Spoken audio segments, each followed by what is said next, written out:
Hi, and welcome to the review of New York Mysteries Secrets of the Mafia. This is Big Mama.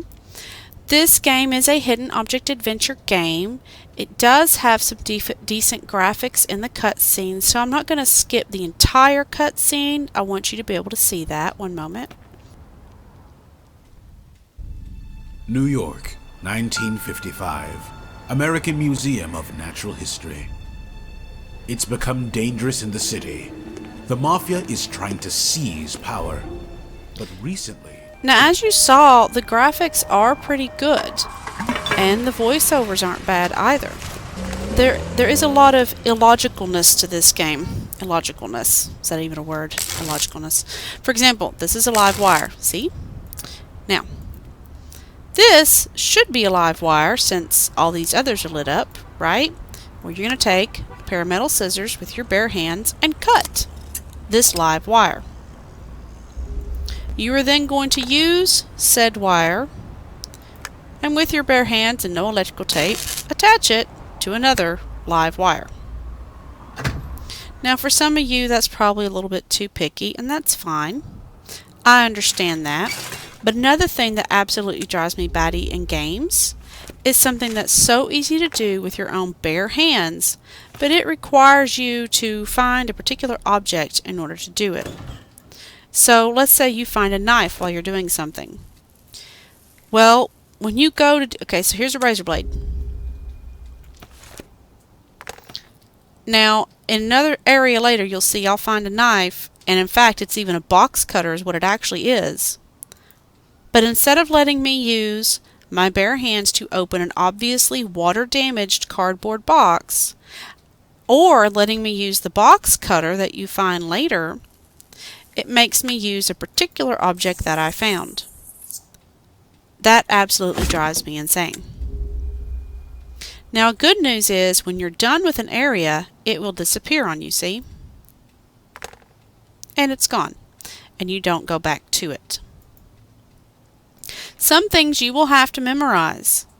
Now, for me, that's not that big of a deal. I am a little old school. I used to have a notepad to play difficult games such as this, or the original point-and-click adventure games. But the newer games have gotten us spoiled with diaries and notes and camera phones. So that might be a problem for some. Here is your diary. And whereas it did have the space for the masks, it does not have those numbers anywhere, at least nowhere that I've seen. It does not really inform you you're in a hidden object area. So I went over here, and it never occurred to me that this was a hidden object area, but it is. And a great deal of the objects that you find, see, you can't even untie a string. It's ridiculous. A lot of the hidden objects that you find, most of them are going to be used to find something else. So here you have a box cutter. That's they even call it a box cutter. But apparently it's a one-use box cutter only.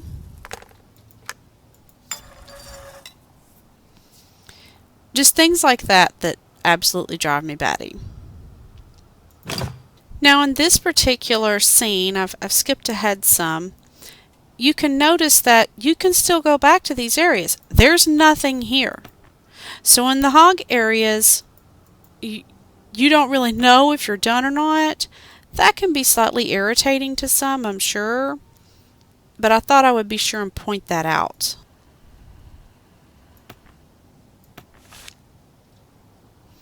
Now you'll notice that's not there. Okay, so here's one of those.